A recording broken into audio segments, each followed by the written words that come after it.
Welcome to Building Civic Strength, the fourth event in our series of community conversations and a partnership of New Hampshire Civics and New Hampshire Public Radio. This evening, we're with a live audience at the Rochester Opera House, and we also have an audience online. Welcome to everyone.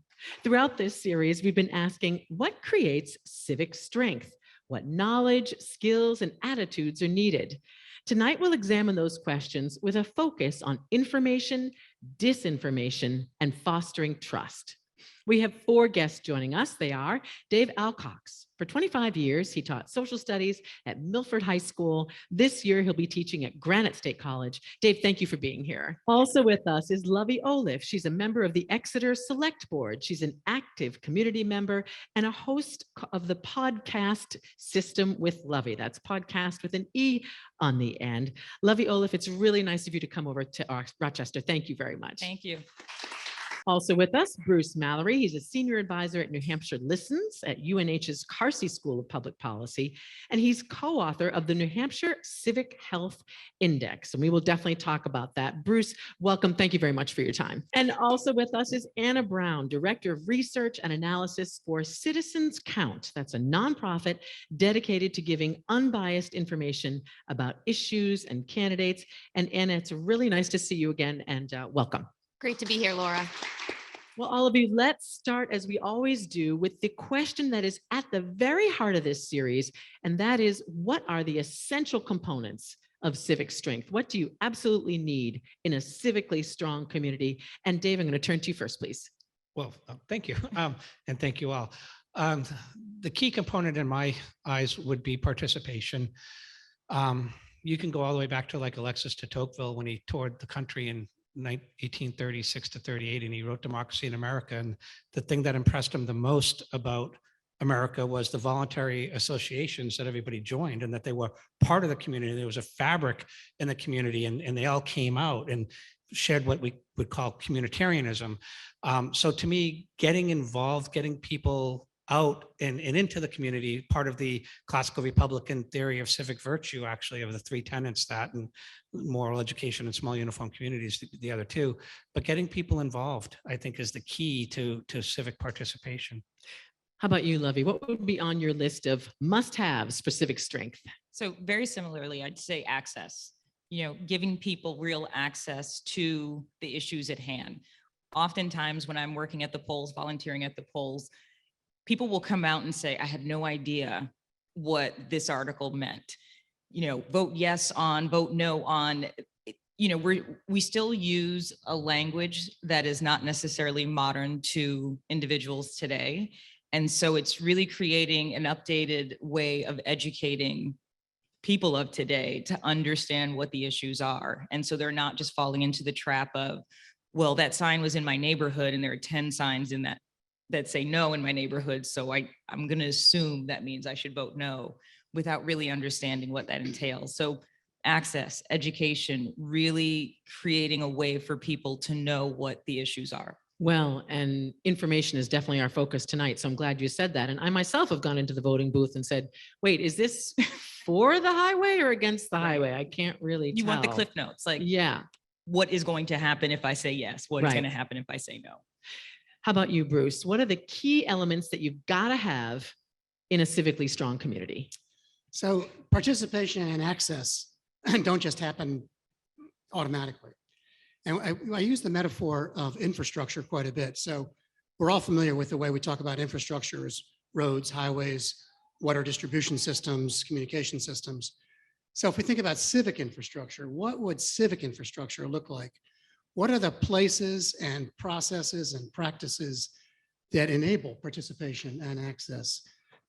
So we've, at New Hampshire Listens at the Carsey School, we've spent a lot of time thinking about how to design spaces and places and processes that encourage people to come together to share ideas, disagree with each other civilly and respectfully, and find common ground for some solutions.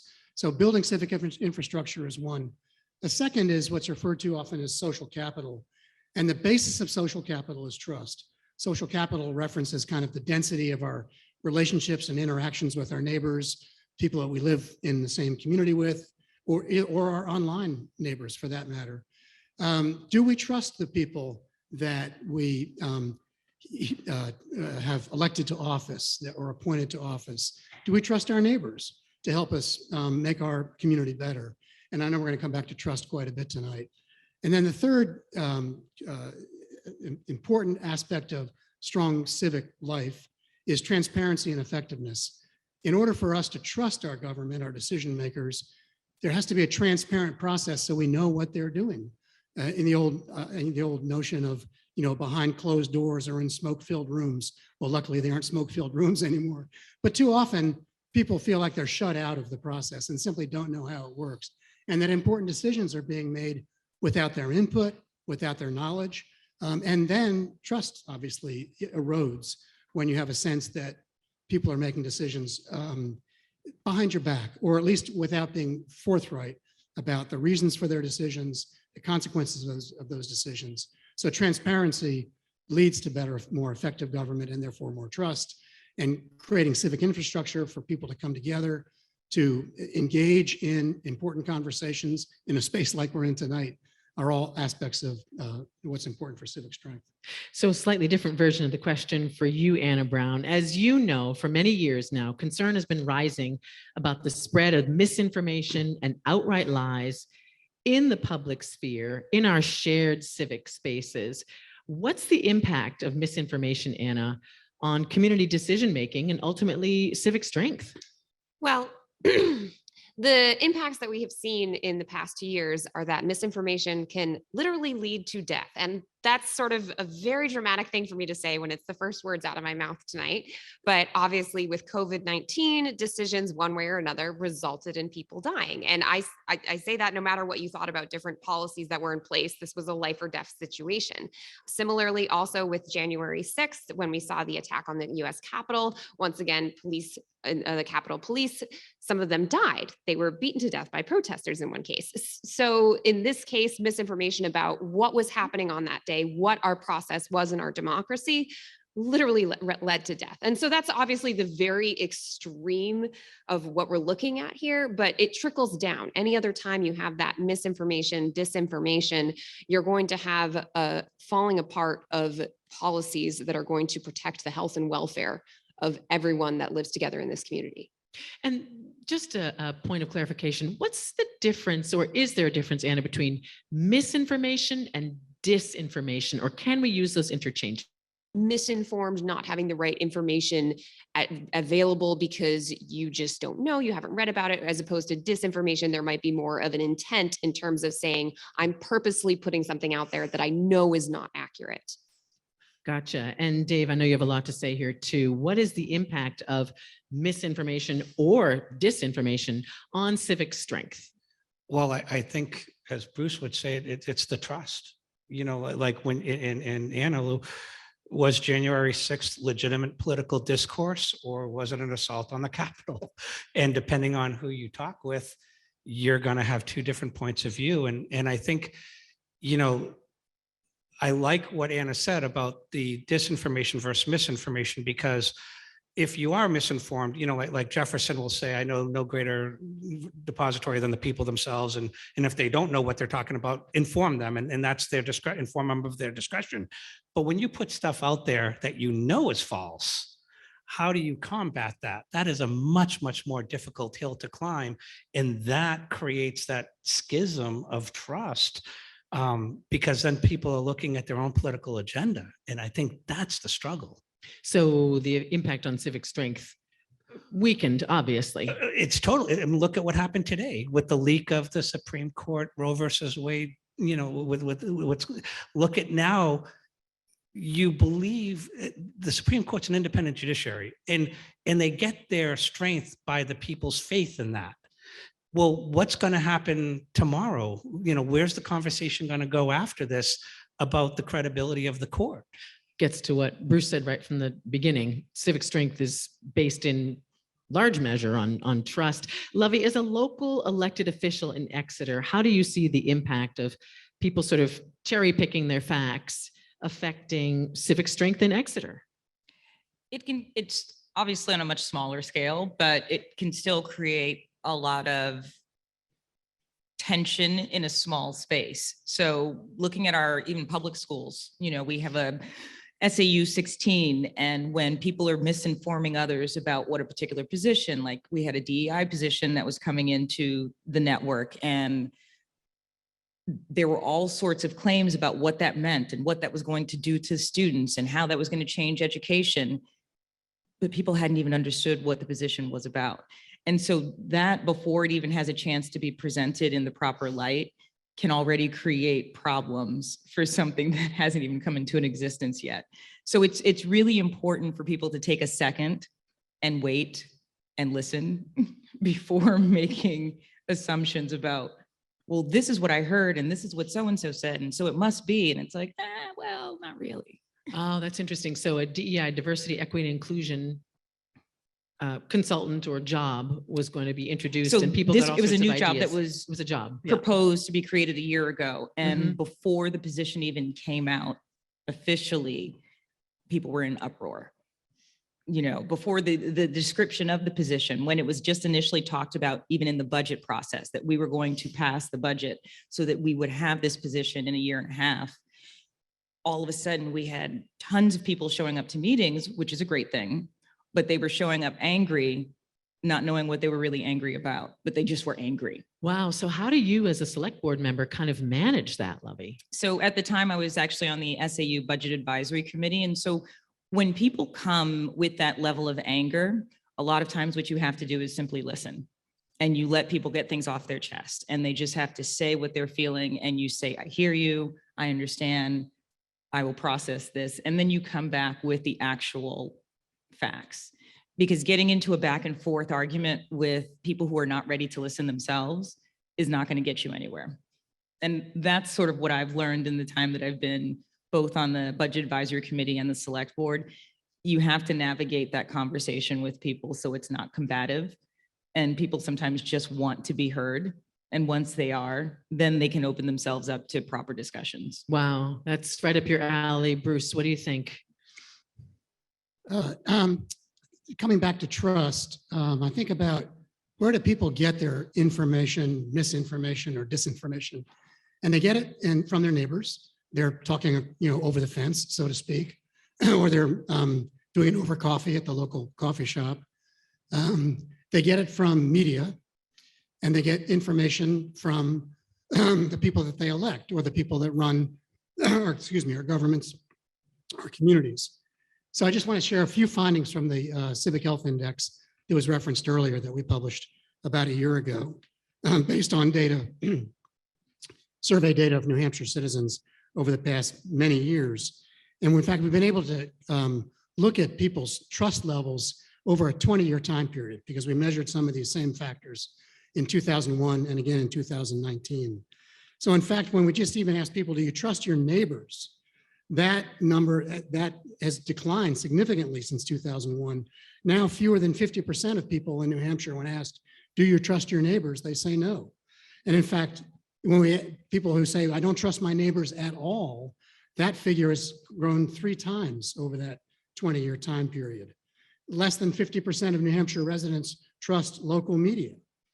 Again, considerably down since 2001. Only 44% of New Hampshire residents trust their local government.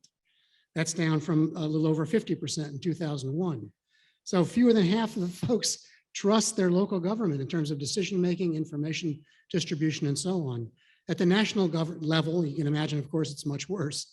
So right now, only about 14% of US citizens of New Hampshire residents trust the national government, compared to about 30% in 2001. So when you begin with these low levels of trust in what are the primary sources of information, and then you have these kind of threads of misinformation or disinformation cutting through that, you can understand why people sometimes simply say, I don't know what to believe.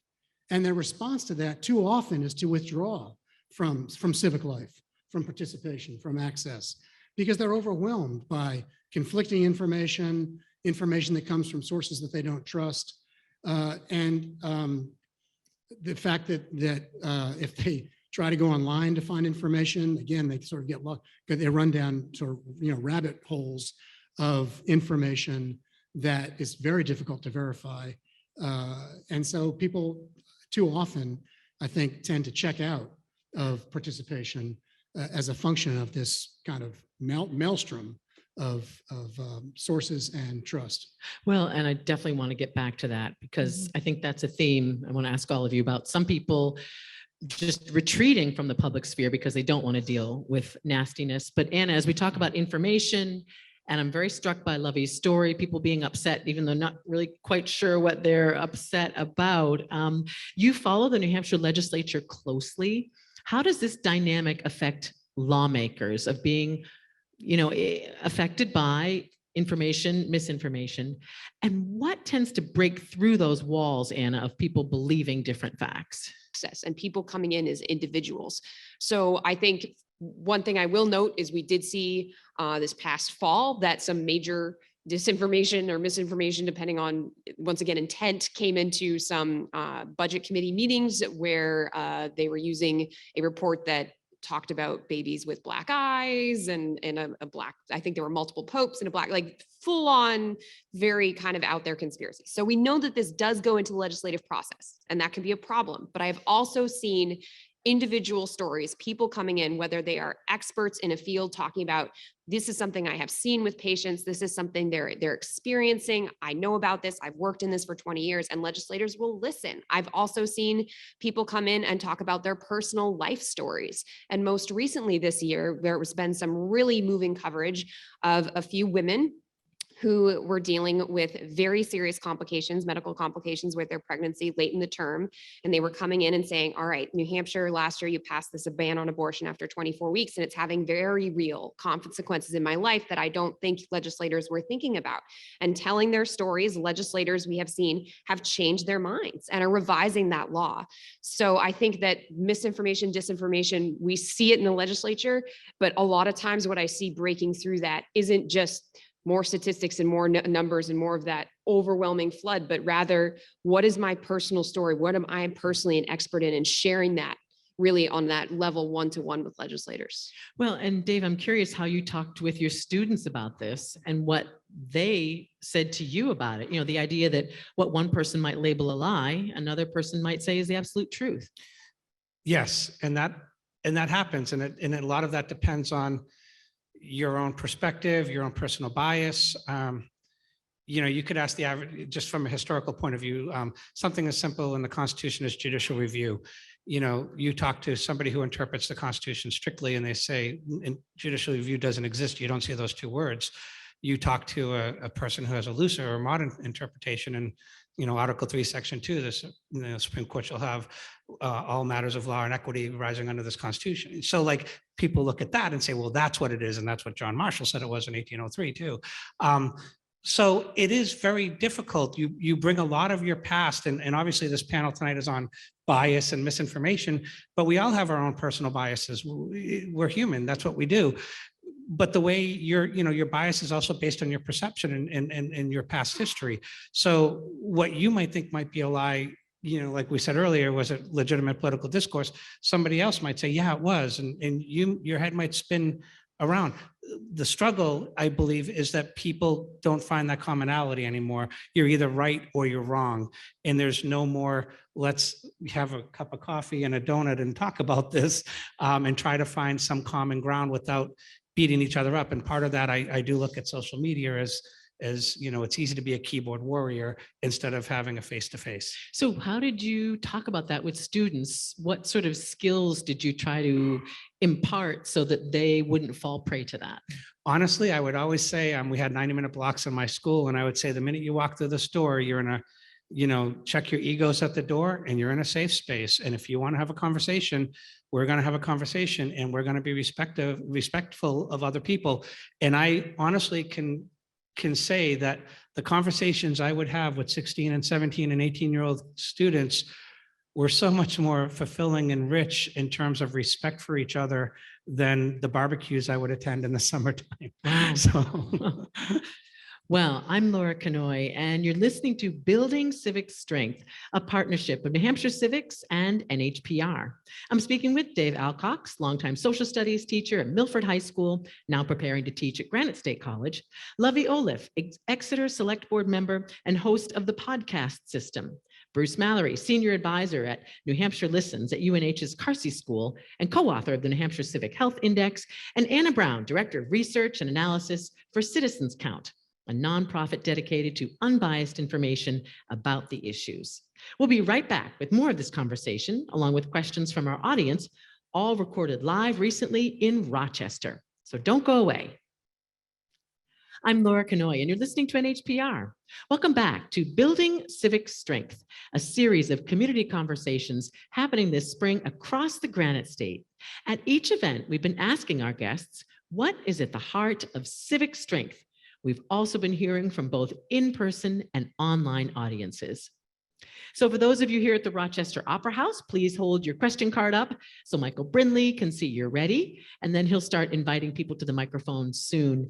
If you're participating online, put your questions in the Q&A function at the bottom of the screen, and thanks. And we'll be going to your questions very soon. We just talked about students and having these conversations with students about some of these themes. Joining us now is a student from Exeter High School. Caitlin Rocca is with us. She's a member of the New Hampshire Civic Learning Coalition. That's a group of educators, administrators, students, and other leaders focused on promoting civics education in the state. And Caitlin, it's really good of you to come out. Thank you very much for being here. Thank you so much, Laura. So what knowledge or skills do you think, Caitlin, students need to separate fact from opinion? Well, personally, I always like to relate it to my personal life and what are students' personal lives. And often I see in school, you'll have two friends who might be arguing, and someone will come up to you and they'll have their perspective on this person's like this and this person's like that. And that's all their opinion. And then you'll ask, well, why? And they'll have the reasons they said this, they did this, and that's closer to the fact. Their opinion is their judgment of the person. But then you'll listen to the other side, and then they'll have their own opinion of how the conversation went. And then they'll have their own reasons and facts and opinions of what made them feel that way. And as a friend, typically you'll try to be a moderator. You'll try to hear both sides of the story, and you'll try to hear the facts that both are bringing and the thread of truth that is within both of them, knowing that they both bring a bias. And I think interpreting that into your own life and looking at news sources is really important. People might come with their own agenda, their own bias, their own opinion, but they'll usually put in facts within their article to try to back that up.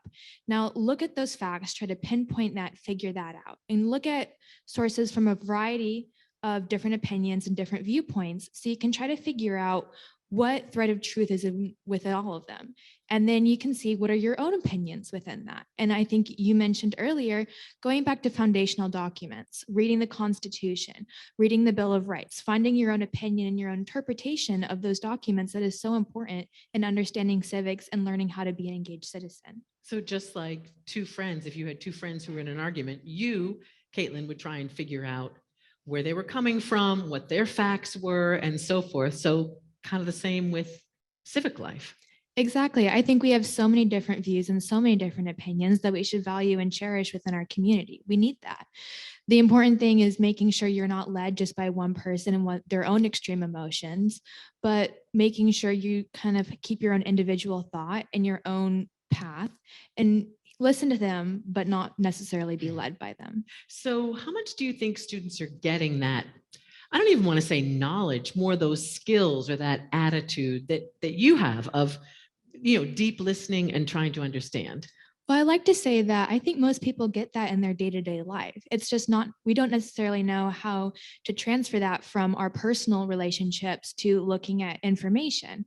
And that's the skill that we really need to drive home. And well, that's not necessarily always being looked at and repeated in schooling and during classes. Well, I don't think there's enough time. I think the teachers do the best that they can, but that's not really the focus usually in a math or a science class. It's sit down, learn the information that you will be tested on. So I think if we had curriculum, we gave the teachers time to be able to teach the students these life skills, we would be able to get there. We just don't have that as of now. Oh, that's interesting. Well, and I mentioned in your introduction that you're a member of the New Hampshire Civic Learning Coalition. So Yes. what has that experience taught you, Caitlin? Well, really just there's so many ways to approach an increase in the quality and quantity of civics education. I went in thinking that we just need more classes, more time, maybe get students involved in their communities. But I see now that really there's so many different ways to approach it. You can recognize schools that have done a great job with civics education. You can find a way to do achievement tests in civics education to make civics a larger priority for the schools. And it's really just opened my mind to so many ways that we can solve this issue as a group, and how people from all different backgrounds that the coalition provides are able to give a different perspective.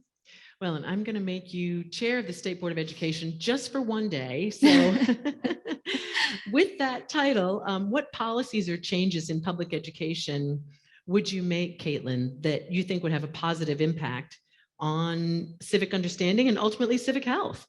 Yes, well, I think first and foremost, we need to give them more time in civics. We only, as of now, have one semester in high school, but this is a huge life skill that we will be taking forward for years to come. Being a citizen isn't something you just automatically know. I feel like there's a set of skills and knowledge that you need in order to really be able to do it well. And so therefore, we need to have that foundational aspect built from K through 12. Maybe not even every day, but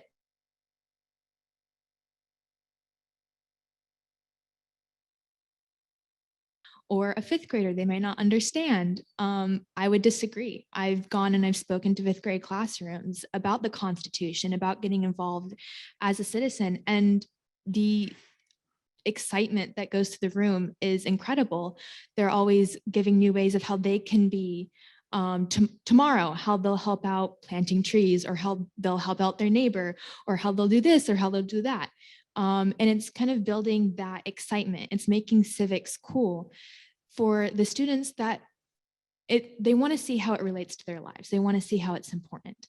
So it's building that from kindergarten through 12th grade to have that excitement moving forward. We need that.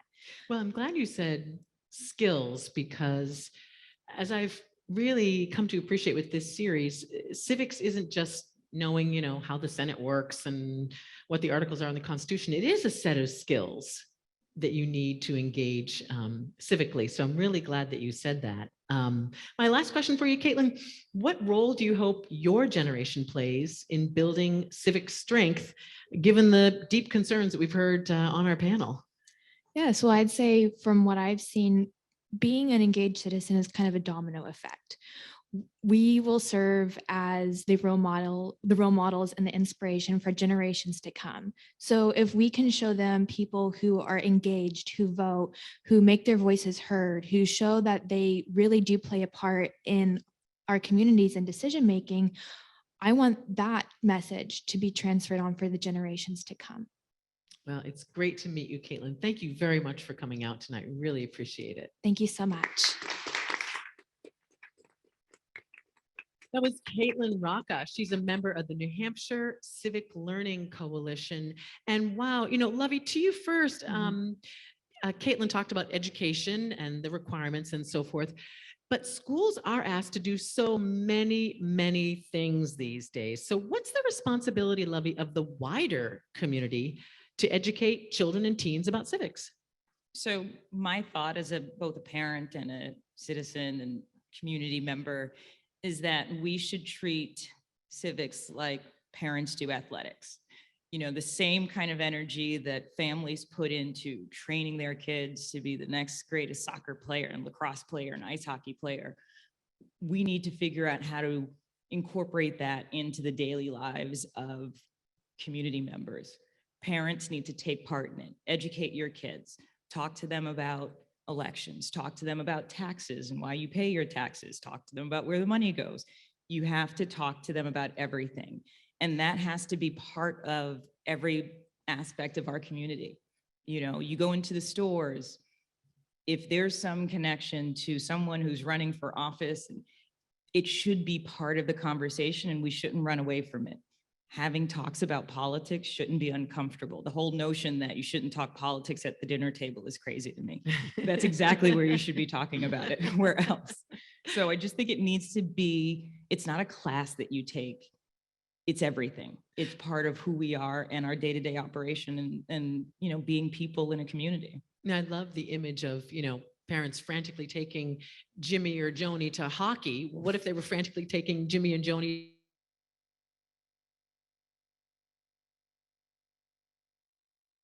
You know, Anna, again, you spent a lot of time at the legislature. Watching the State House and state government, what sort of beyond the schools efforts have you seen to enhance civic education? Well, there's actually a bill in the New Hampshire legislature right now that would require school boards to include a student member. And so that bill is still going through the process. It looks likely to pass, but it's still going through the process. So that's one very concrete way to bring student voice, in this case, into local government. And also another thing that I've seen many times with the New Hampshire legislature that's really cool is students of all ages going to their legislators and asking for them to put forward a bill. And so we've heard the bills about, you know, for example, to make the Red Hawk the state raptor, which kind of, there's a little bit of, feel free to Google that one. It's a little bit of a saga, but also other bills. For example, Representative Cassandra Levesque started as a high school Girl Scout advocating for raising the marriage age in New Hampshire. And this year there's another bill with another Girl Scout. They're just really active in the New Hampshire legislature to make it, to change the law about embalming, to make green burials a little more accessible in the state. So if you're looking for ways that students can sort of experience that in action, New Hampshire is a great state to do it because we do have so much access to the public process, particularly state legislature. So at town hall meetings, you know, hire a kid to Yeah, hold the yeah. My microphone. husband loves to tell a story about how he got extra credit in one of his classes, which I think it was math or something. It had nothing to do with civics on the outward appearance, but just holding the microphone at town meeting. And you pick things up. I think kids like it. Let's go back to our audience here in Rochester. And good evening. Please give us your name and where you're from and your comment. Hi, thank you very much. And Lauren, I am here from Durham and taking civics very seriously, planning to run for state rep this year. But given our current political climate, what do you see as pathways to achieve bipartisan solutions and to protect our true democratic values? Wow, thank you very much. And Bruce, I'm going to throw that to you. That's It's a tough one. Yeah, thank you so much. That's a really important question and extremely difficult. And so I can only speak from the work that we've done partly in New Hampshire Listens over the last 12 years or so. And earlier I'd referenced this idea of creating civic infrastructure. And that's, again, creating opportunities for people to come together in ways other than the traditional 3 minutes at the mic or 1 minute at the mic at the beginning or end of a school board meeting or a town council, city council meeting or select board meeting, where you have this kind of public input moment and the elected officials listen or appear to listen to the input, but there's no give and take, there's no interaction. So it's back to the skills concept that Laura and Caitlin were talking about a few minutes ago. It's creating opportunities for people to engage in direct conversation with each other over difference. And so New Hampshire Listens builds, creates, conducts inclusive, sustained, face-to-face facilitated conversations within communities that are struggling with anything from how to resolve a dangerous intersection that people are up in arms about whether it should be a stoplight or a rotary. And that kind of thing can really divide a community if and I'm sure that's familiar, that kind of example, to whether we should invest in new resources like a DEI officer in our school board, or what we should teach to our kindergartners or our 12th graders. These are all potentially very divisive issues. And if people simply speak in serial manner at a school board meeting or a city council meeting for a minute or 3 minutes, they don't have a chance to ask each other questions, to develop relationships, and to build trust. And so one approach here is this notion of face-to-face dialogue in small groups, where over a period of time, where people can begin by talking about things that are important to them, not about the issue at hand, which may be divisive or polarizing, but about what's important to you about our community. What's important to us about Rochester? Why do we live here? what are the most important aspects of our community we want to preserve here? And discover in that process what our commonalities are before we begin to talk about what our differences are. And this maybe sounds simplistic, but in fact, it's very difficult.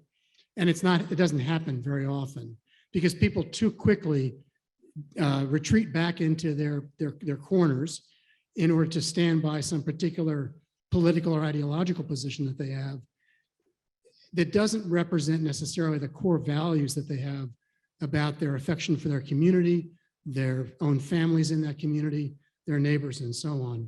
So we begin by asking people to talk about what's important to you, what are your values, and Caitlin and others have talked about the importance of telling stories. We can look at data. Data will inform us to some degree, but if we don't get a chance to share our own personal experiences and stories, we're not going to open ourselves up to the stories of other people that are in the room with us. So that's really the getting back to what it means to be an honest, respectful, caring neighbor, I think is terribly important. Here's a question that came up, that's come up a lot during this series, but especially at our first event in Franklin. What do you do when there is no desire by one side of an issue to come together and listen, to meet in these small groups, to hear the stories of other people? I mean, it's great when people do actually engage in that fashion, but oftentimes people aren't interested and you're kind of preaching to the choir.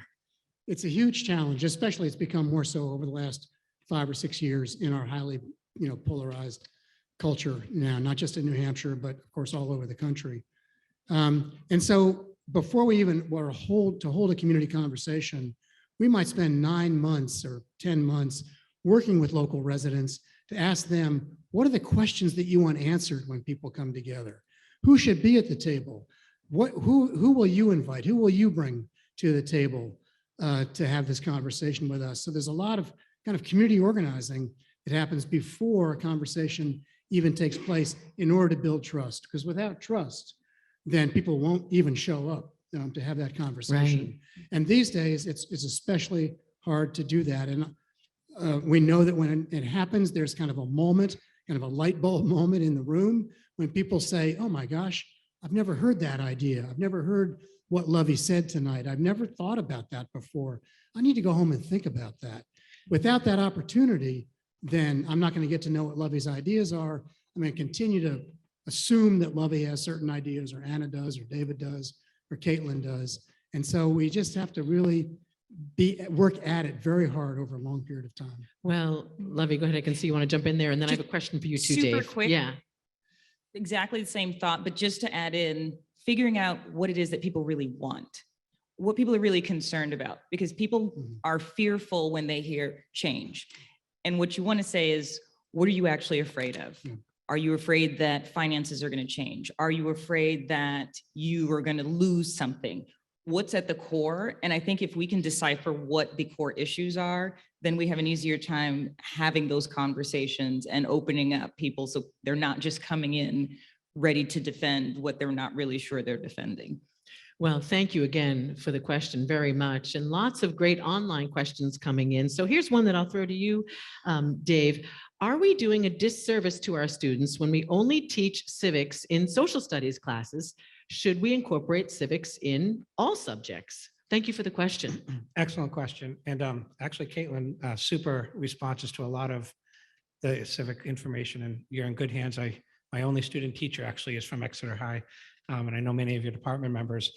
To add on what Caitlin said, and that focuses towards this, in the whole sports thing, Caitlin's going to graduate from Exeter at some point, hopefully in the next 10 or 15 years. And you're going to graduate from college, and you're probably going to be like me and retire from your job someday. But the one thing you never really retire from is being a citizen of the United States. And so to just have a semester about a lifelong skill, like you said, is beyond me. I don't get that at all. And I agree, like what Lovey says, is where do you talk about this stuff? And you also have to be led by the hand to a voting booth and shown how do you vote. I deal with adults who sit there and say, do I have to answer every question on the ballot? And, they don't know. And it's not because they're bad. They just nobody's ever told them. And a lot of the things that we teach our children, my mother was a Sicilian queen of the bakery and queen of the kitchen. She taught me how to cook at 8 years old, and she was a master of it. And I, as you can tell from my portly stature, have been able to feed myself rather well. But I learned that when I was young from a lady who taught me day in and day out. It's got to be the same with civics. You can't just sit there and say one semester and you're going to come out as a role model. You just can't. Well, and I like also the themes that we've gotten from the panel about it isn't just the schools, it's sort of everyday life. And I love the image, Anna, of your husband at the town hall, at the town meeting, holding up the microphone. This is a question, again, that came on from our online audience. I'll throw it to you, Anna. Is there a solution to combating lies spread on social media that doesn't stifle free speech? And we could talk about that all night. Thank you for the question. I shouldn't laugh, but like, wow, like that's the bombshell question, right? Because Yes. you're constantly balancing. And another thing to point out, part of this debate is, okay, these are technically private platforms, private companies. So they are, it's not the same as the government censoring speech if they're choosing to cut things out. But other people are saying, no, this is a public square now. It's so ubiquitous. Everyone's using it. You have to consider if there are certain rights now that exist in this space. I do think that we are in a place where I don't know what it's going to look like, but I do think we're in a place where lawmakers need to have a conversation about regulation of social media because it is so ubiquitous, and we have seen really bad, terrible things come from social media. And obviously there are the obvious examples. Like I brought up COVID-19 one way or another, but there are plenty of other stories we've seen go viral where it can just ruin your average daily person's life. And I think we've seen algorithms that are rewarding content that makes people angry. It's purposefully spreading this reactionary negative emotions. Like Lovey brought up, people might hear the word DEI and they'll get angry because they've seen whatever on social media so many times shared, whether it's real news, fake news, misinformation, disinformation, and they have that reaction now. It's changing our brains. Scientists show that social media, with that instant gratification, that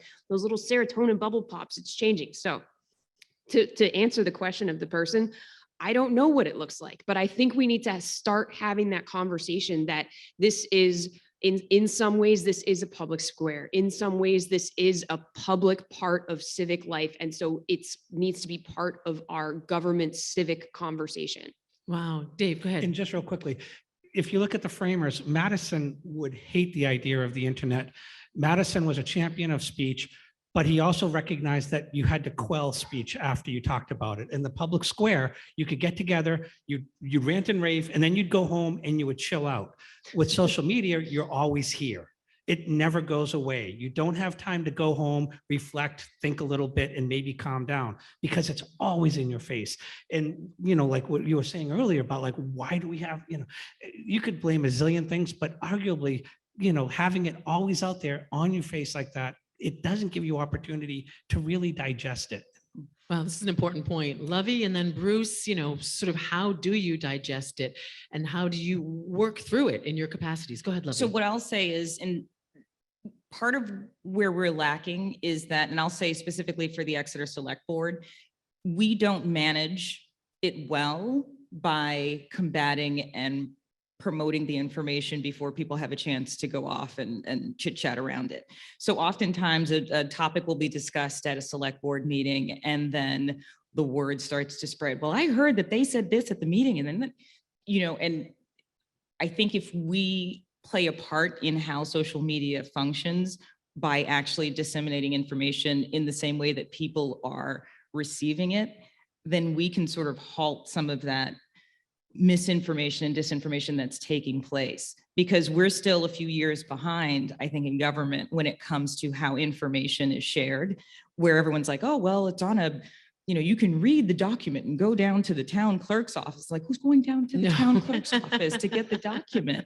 Just share it in the same space that other people are having the conversations. Like, let's be proactive instead of 5 months later reactive. Oh, that's interesting. And that gets back to what you said earlier, right at the beginning, when I said, what helps create civic strength? And you said access And to transparency, information like and Bruce said. Yeah, transparency. we just have to do a better job of Really interesting. cutting off how far things get with people not understanding what the real issues are. Right. I love what Dave said about, you don't have time to digest, to think about it, to explore other views.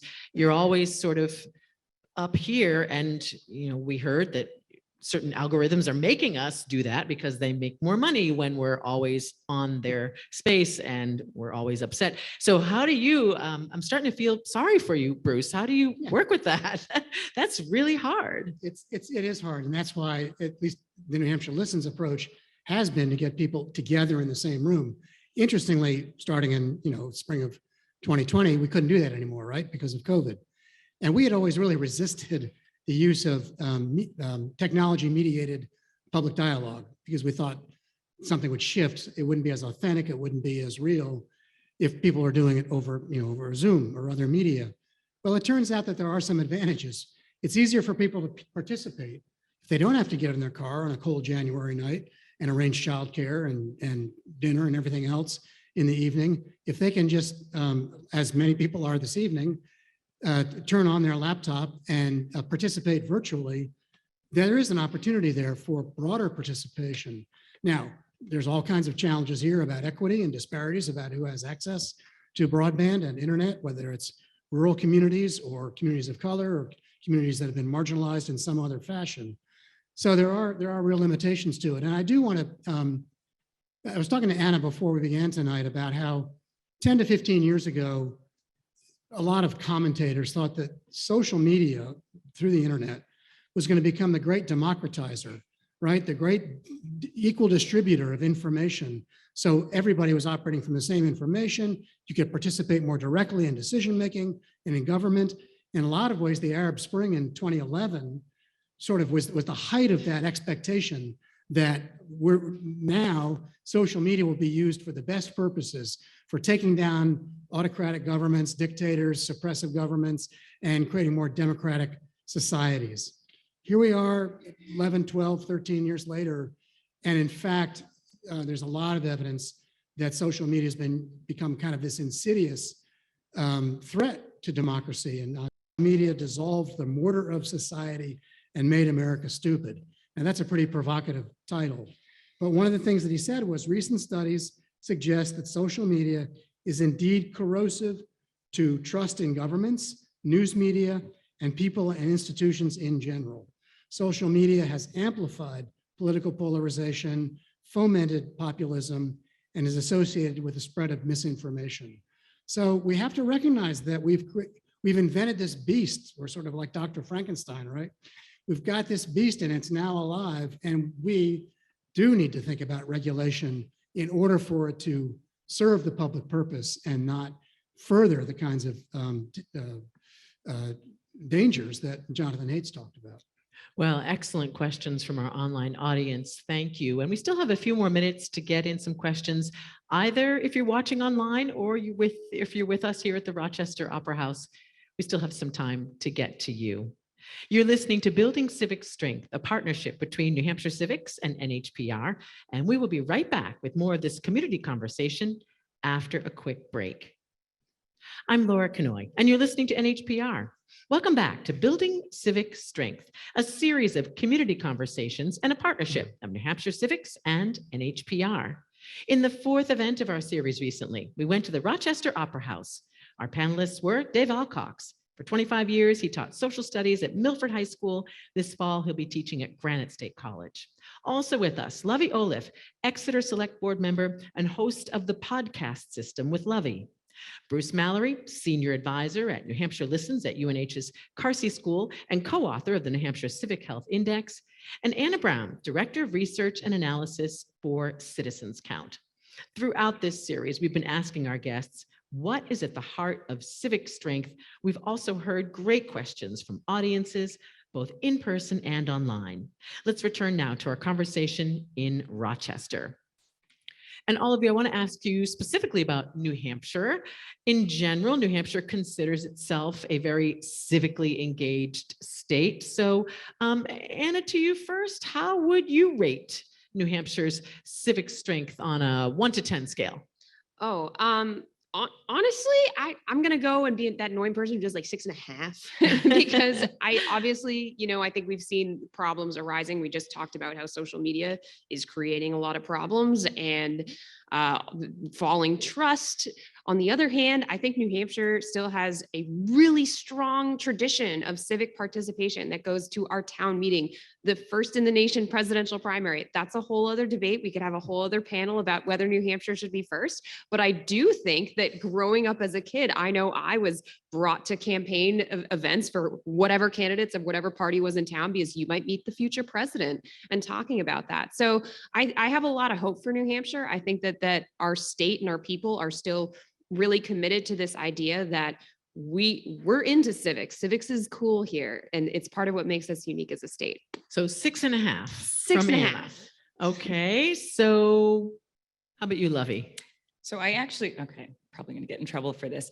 I'm going to sound like an ageist, but I think that New Hampshire was a great state for a long time and is declining because the age group that is very active in politics is declining in a certain way. And so as younger families come in, to be honest with you, when I go to meetings, when I'm at deliberative sessions, the average age is higher than it's higher. You're doing a good job, Lovey. And what concerns me are the topics that we're discussing oftentimes deal with families with younger kids. They deal with people who are on the cusp of retirement. They deal with a lot of different age groups of people who are not coming to the meetings, who are not coming to the voting booths necessarily. And so I'm concerned about how do we engage the younger families, the younger generation who may not have the same connection, may not have the same historical desire to be as active in politics. Like, how do we get them involved? So I'm an optimist generally, but I am a little concerned in trying to figure out how we make that shift. Yeah, again, getting to access, and I hate to say it, but maybe using social media. Sorry, Bruce. Using social media to reach some of those factual people. Factual media, if it's guided by. So on different- that scale of 1 to 10, Lovey, Oh, I have to give a number. Anna said 6.5. How would you rate New Hampshire's civic strength? Let's say 7 approaching 6. Okay. But a happy so. Yeah. So 6.5. Do you agree with me? How about you, Bruce? So I'll be difficult and change the scale. So I don't like the 1 to 10 scale, but let's think about a report card, like an elementary school report card. It's outstanding, making progress, and needs improvement, right? So there are areas where we're outstanding, and Anna identified some of those. And there are areas where we definitely need improvement. The 2020 Civic Health Index did find a lot of strengths in terms of civic life in New Hampshire. I'll just mention we're in the top 10 in the country in voter turnout, in charitable giving, in attending public meetings, in connecting with family and friends, and in talking about political and social issues.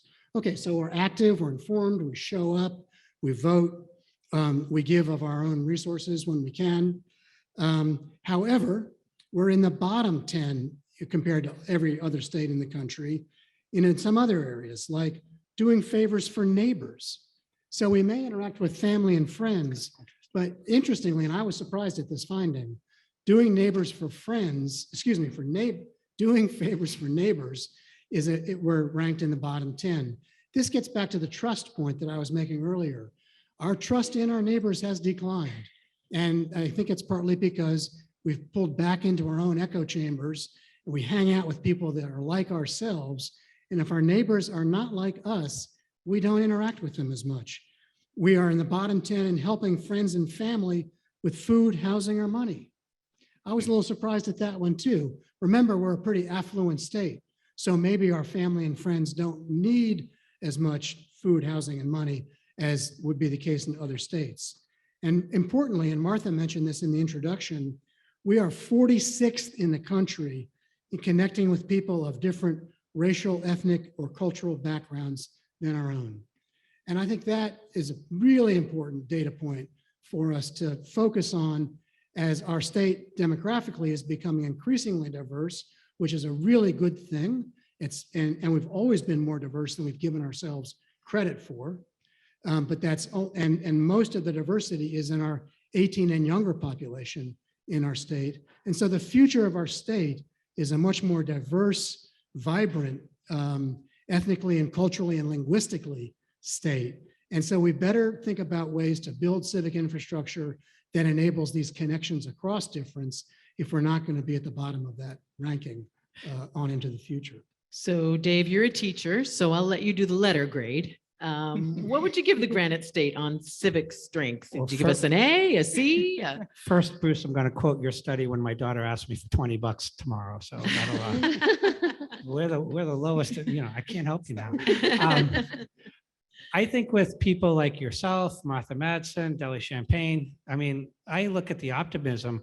I'm always in awe at the amount of adults that are stirring the good pot, like John Lewis, the good trouble in the state, getting people involved, getting people engaged.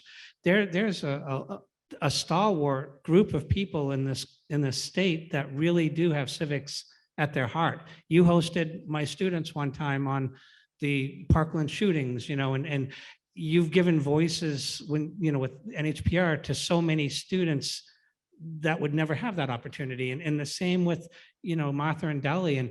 And I think I agree that we are getting to be an older, wiser population. But, we've got to keep on towing the line, because if we don't, then what's the example we're setting?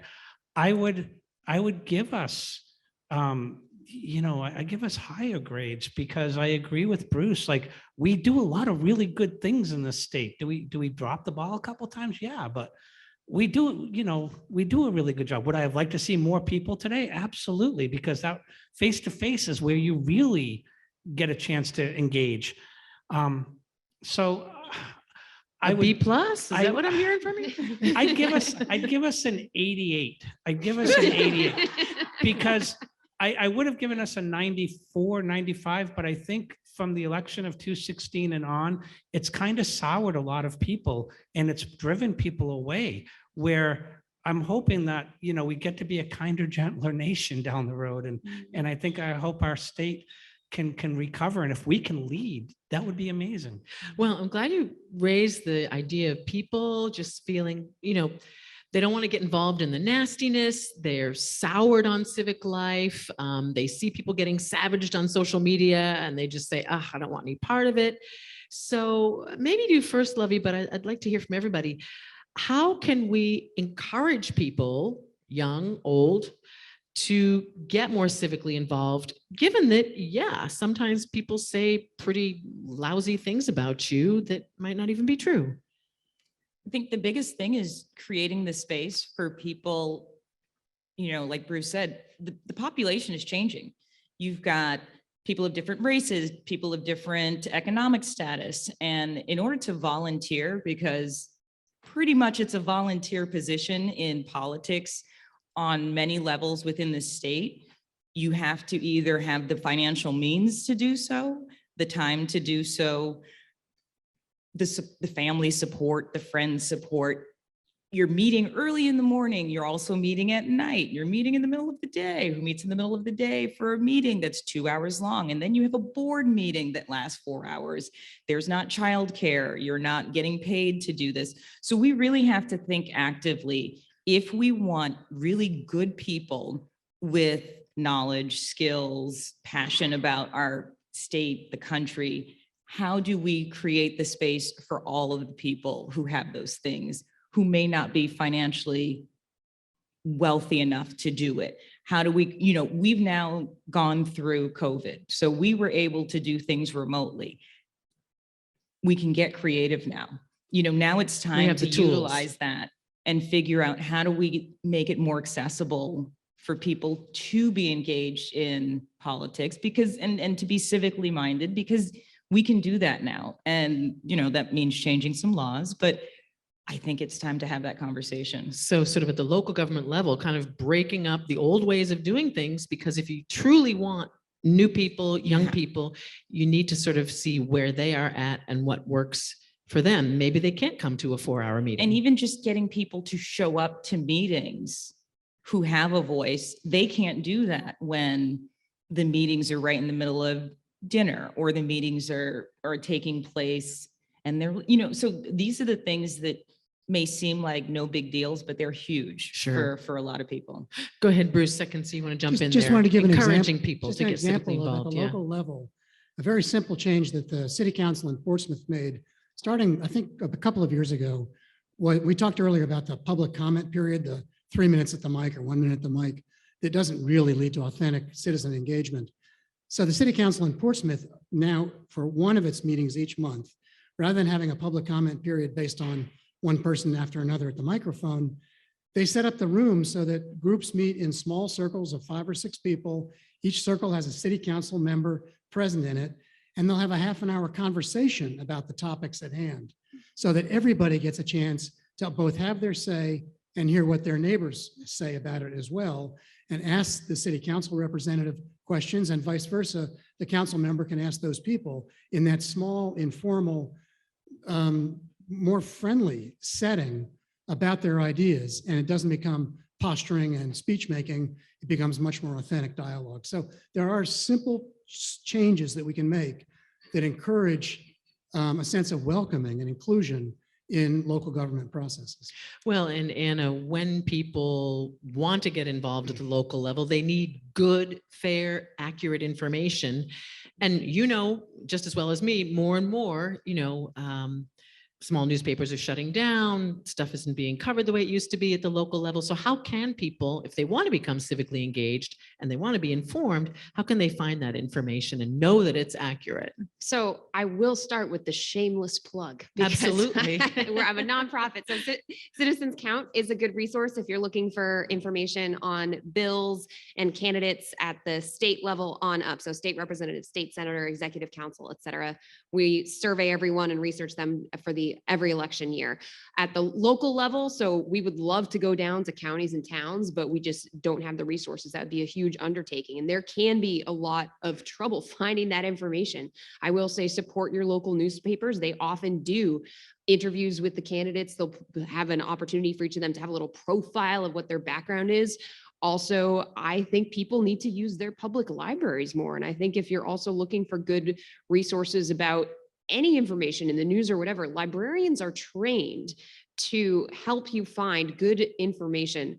I will confess, my mother is a librarian, so there might be a little bit of a bias here, but public libraries were created with the founding of our government. It was all happening around the same time. And that was a very important concept as a part of our democracy that I think people forget about, and also forget about. Not everybody has internet access. A lot of people go to the library to find the agenda for whatever local meeting on the website, because otherwise they might not be able to find it. So those are a few thoughts.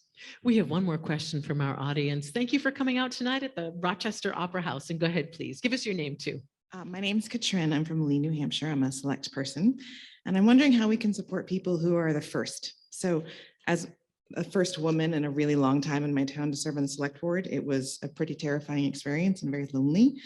Are there ways that we could develop groups or have support systems in place so that you might be the first in your town, but maybe there's people around you? And I appreciate when I first got this job, I reached out to Levy and she was so sweet and responsive. And I appreciate that. So. Oh, that's great. Go ahead, Levy. In terms of civic participation, when you're the first, how can we create groups to sort of encourage other firsts? Well, I just have to say thank you, because Martha and other people who are civically active are the reason why I'm able to talk to others who are the first. I was the first Black woman elected to the select board in Exeter, which I thought was, wow, it's 2020. I didn't realize that I was the first until someone in the newspaper mentioned it to me, actually, which is funny. So I think we need to create those spaces and need to create online communities or in-person communities, coffee groups, where people who are intimidated by the process, because there's this imposter syndrome that happens where you're like, oh my gosh, I can't run for this position. I don't have the skill set. Yeah, you have the skill set. You're a citizen and you live here and you know the town and you're a member here. So, that's the starting point. And getting people comfortable with others who tell them that they can do it, I think is the best way. So I don't know if it exists right now, but I think it's something that could easily exist. And, obviously we should probably talk after this. Anna, did you want to jump in real quick? Yeah, that just made me think of something else too, which is that I think when you're talking about local officials and also a lot of these state legislators who, as I mentioned, basically volunteers. I think I hear a lot of, or I have heard, people talk about these people like, oh, politicians, and they're trying to take down our town, or they're a Marxist, or they're a fascist, or whatever. And I'd really sort of challenge all of us to just start trying to think about this again as civic service, civic duty, and maybe go in with this assuming the best about these people, because if we're all just hating on everyone all the time who's doing these jobs, of course no one is going to want to do it. So that has to start with all of us. Even if you're not running, think about ways maybe you can help support other people run, or go into that meeting with maybe good intentions, and think about that's another person that's trying to do their help to help their town, to help our state. Well, to you too, Dave, this has come up at every single event we've had. How can we encourage people to get more involved at the local level? We talked earlier about getting kids involved and had some great ideas around the schools and the community. But how about people more broadly, Dave? What do you think? Well, I think we do have that advantage that a lot of us were saying tonight. You don't have to run. I appreciate that you run for office, and I do, but you don't have to run for office to be civically engaged, right? There's a number of opportunities and things you can do to be involved in the political climate of our quick examples. I would take, because we were first in the nation and all the candidates would come here and, stump, I would take kids to every house party there was. And only handfuls of people would show up at these house parties. So you could have an entire audience with Joe Biden and maybe 30 people. Or I remember Ron Paul showing up, and it was me, my daughter, and another person I knew. There was 3 of us. There was more of the Pauls there than anybody. And I had a 2-hour conversation, and I didn't know anything about Ron Paul, but after 2 hours, I knew everything about Ron Paul. And there's so many great opportunities. We have a Labor Day parade where all the candidates show up and they all line up, and we would take the kids and they meet all these candidates before the parade started, and we'd make all these great connections with kids. They could talk to all their interns and so on. There's so many things that New Hampshire has to offer that if you just take the time and go and be part of it, like Bruce was saying, get in front of somebody, be with people, and you'll be amazed. You don't have to be the one falling on the sword running for office, but you could do so many things to meet these people, and it'll educate you firsthand. And you could say, no, I talked to that person, or I was there when that person said that. So get out, just get out. Stop being at home playing video games. Get out, please. It's a perfect way to end our conversation tonight. But there is one more left in this series. We're going to be in Berlin on May 17th. To learn more about that and the entire series, go to nhcivics.org or nhpr.org. A big thank you to our panelists for being here: Anna Brown, Lovey Olive, Bruce Mallory, and Dave Alcox. Thank you all for listening to Building Civic Strength, a partnership of New Hampshire Civics and NHPR. I'm Laura Knoy, and this is NHPR.